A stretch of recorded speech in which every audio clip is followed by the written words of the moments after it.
So most people solve this question like 20 minus 4 is equal to 16. Okay. Then 3 plus 2 is equal to 5.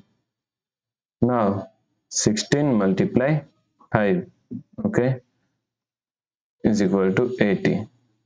But this answer is not correct. This answer is completely wrong.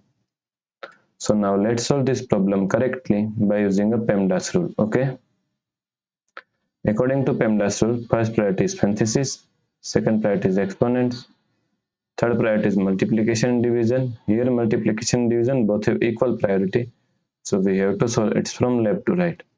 Then fourth and last priority is addition and subtraction. Also addition and subtraction both have equal priority. So we have to solve it from left to right, okay? So in this question, we have one subtraction, one multiplication and one addition. So first priority is multiplication. Then we have to solve subtraction and addition, okay? So is equal to 20 minus, now 4 multiply 3 is equal to 12 plus 2.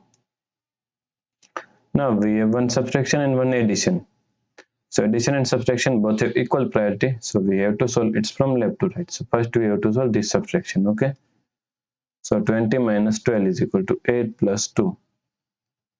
Now 8 plus 2 is equal to 10. Okay, so the correct answer is 10.